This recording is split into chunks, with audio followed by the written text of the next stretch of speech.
I'm Pablo, so I'm just the CTO for logistics, basically, for all the Falabella group.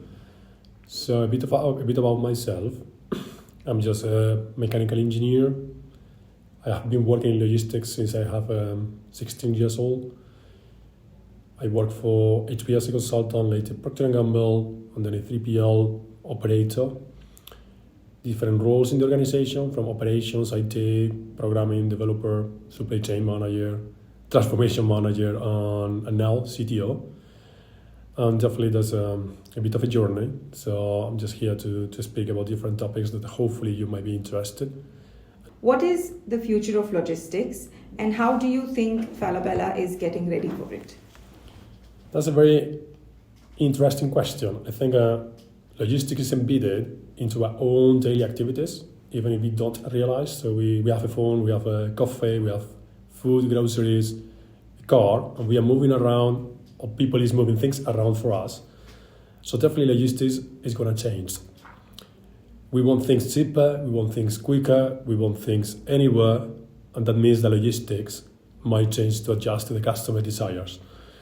So the future is going to be much more machine learning, so we understand and we can just predict the forecast of such a demand, and definitely it's going to be much more automated to make sure it's much more efficient and much more greener as well. So we can use electric cars, so we can use AGVs, which is automated guided vehicles, in a way that we can use drones, so we just simplify the logistics and we are much more greener, less aggressive with the environment, and we keep going such a high standards the customer is expecting.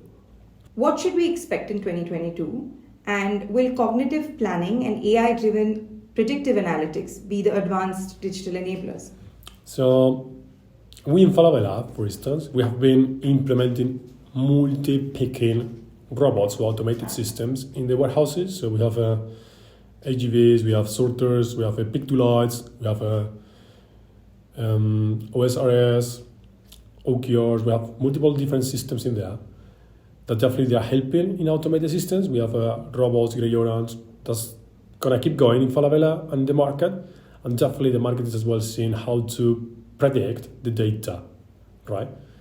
Or the forecast, the orders basically. And that's where machine learning, artificial intelligence is gonna play a different role in order to predict and gain a traceability to the full supply chain. So if we think about the customer, it's definitely important to deliver quicker, the quickest we can, but it's as much as important to make sure we are predictable, right? If I want it quick and I want it here, by 10 a.m. o'clock, I want to be 10 a.m. sharp, my package being delivered. And there is where we need all the data to make sure we can use all the insights we can have, traffic jams, weather conditions, possibility of tire got punched or broken. So we need to use all that data to make sure we can predict and avoid each and every disruption which is going to happen in the supply chain, even a pandemic. So if we have a chance to predict a pandemic is going to come or a new variant is going to come, we need to use that data to make sure we are predictable to the customer end to end. Data will disrupt the manner logistics traditionally operated. Can you elaborate on that for us?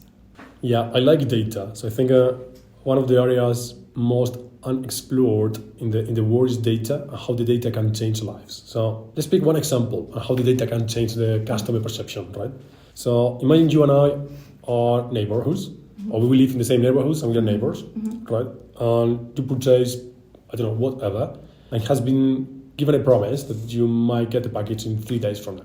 I'm a different customer purchasing something else, and then I'm just in my shipping page or checkout page looking for my delivery options. In there, I can get, usually we do, different shipping prices for different dates, right? If it's gonna be same day delivery or it's gonna be 90 minutes delivery, I have a different shipping option.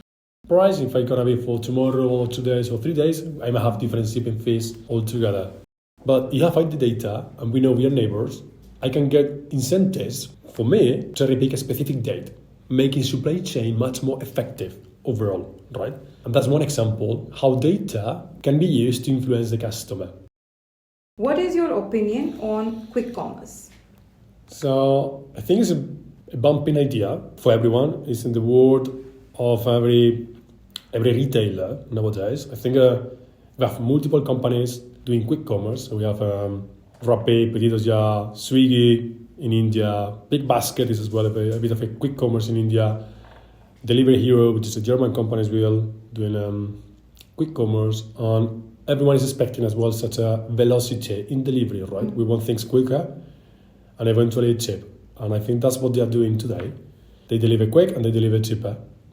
The matter there is whether the business is sustainable over time, right? Because the quick commerce requires a very interesting approach. So if we want to deliver in 15 minutes, which is pretty much the aggressive times we are getting, at least in India and different countries, it means that you need to have a picker available for your purchase and you need to have a driver available for such a delivery, right? If you think about the cost for such a company, you need to get the inventory cost, you need to get the picker cost because it's going to be available just for you, and you get a driver cost which is available just for you. So you need to pay at least 2 human beings or 2 headcounts for the time of your purchase, right? So it might be a matter of size for sure in the company, but you need to get tons of people and tons of cells to make sure you utilize perfectly such a timing for each and every operator.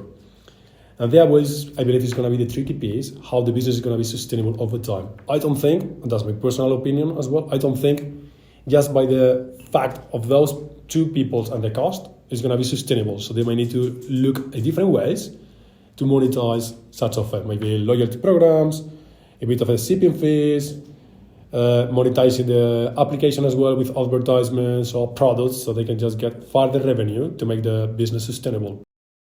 The India talent pool is spoiled for choice. What would you say to them on why they should join Falabella? So first of all, because Falabella is Falabella, so I think it's one of the unique companies in the world that you can see multiple business units. So we have grocery, we have home improvement, department stores, we have a bank, insurance, marketplace as well. So there's a combination of multiple facilities across that requires end-to-end talent. The beauty of Falabella as well is we are in a digital transformation process. So we want expertise who can take care of the end-to-end journey, right? It's not like I'm going to whatever company, I don't want to mention any name, you want to whatever company and you might be doing a specific piece of a specific area of a specific customer journey because they have the customer journey more or less mapped. So we need to think differently to empower Falabella to become one of the biggest digital companies, and that requires end-to-end expertise, right? If you think from India perspective versus South America, India is very advanced as well in most of the market brands and trends, right? South America is slightly behind from market perspective. So you have a chance as well to change South America with the knowledge you got in India, right? So I think you have such mindset that we can just leverage the different countries in South America that they are slightly behind, that we can just change the way of thinking and how to transform a company from what we believe is the right thing to do, because we are expecting people to tell us what the market is doing, what's going to be the trend, and thinking differently. We need to start thinking out of the box to make sure we lead and we are not just a follower, right? So we are looking for such a talented guys, right ideas, right passion, so we can just make a change in Falabella and breaking the status quo together.